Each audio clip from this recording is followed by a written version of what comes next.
I think all these feminists will look for a strong man of resource who is stoic, who has a good network, who's capable and important and respected. It's amazing how quickly feminism disappears. And that's why it only exists in the decadent West. Do you think the coming famine will change that? Absolutely. I would argue that when the famine comes, I think all these feminists will look for a strong man of resource who is stoic, who has a good network, who's capable and important and respected. It's amazing how quickly feminism disappears. In fact, there's a podcast I did called Fresh and Fit. And I did this podcast in Miami, and I was arguing about gender roles with 7 girls. And during it, they were telling me that they can do anything a man can do, all the usual things, and they don't care, they don't need a man, all this garbage. And some crazy fan knocked on the door for me, and he had a gun. He knocked on the door. You should have seen the women, how quickly they became feminists when I had to go to that door. They all completely changed. Go. Oh, the feminism's out the window. There's no feminists on the Titanic. There's no feminisms in a famine. There's no feminists at war. Where's the feminists? Go to war, right? I remember when Afghanistan, when we did that very well-planned, very thorough evacuation of Afghanistan, and all the schools that we opened for women got shut down by the Taliban.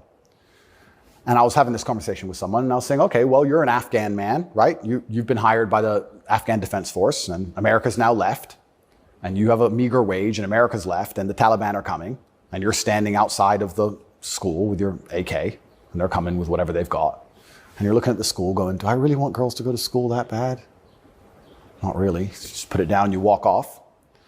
And this girl's like, yeah, but you know, it's really important. And I'm like, yeah, it is very important. I agree. Women should have education and right the education. Completely agree. But you're also saying here that men should die for it, which is fine.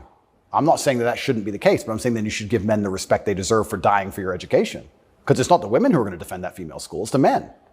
So if you're going to shit on men all day long and say we ain't worth anything until a war comes, and then you want us to go die? That's interesting. When the famine comes, the closer reality gets towards baseline survival, the closer we become towards our gender roles, because it's the only way we can be competitive. If you took 10 men and 10 women and stranded them on a desert island, the men would be men and the women would be women, because if they didn't, they would die. That's the bottom line. And I think that if you look at history, since the dawn of time, men were masculine, and also men, by and large, were generally ruling the society, not in an oppressive way, but in a protective way. And I think that that means that makes the society most competitive. And my argument for that is that if you name any society since the dawn of human time, men were protecting women, providing for women, and basically in charge of the society. And these are societies that never met. So it can't be an idea that spread. The Ming dynasty and the Aztecs, they're pretty far away. But that's how society was most effective. And when feminists argue with me and say, we need a society run by women, I say, well, that's never, ever happened. And if it has happened, they got destroyed so quickly, they never had a history. We can't even name one.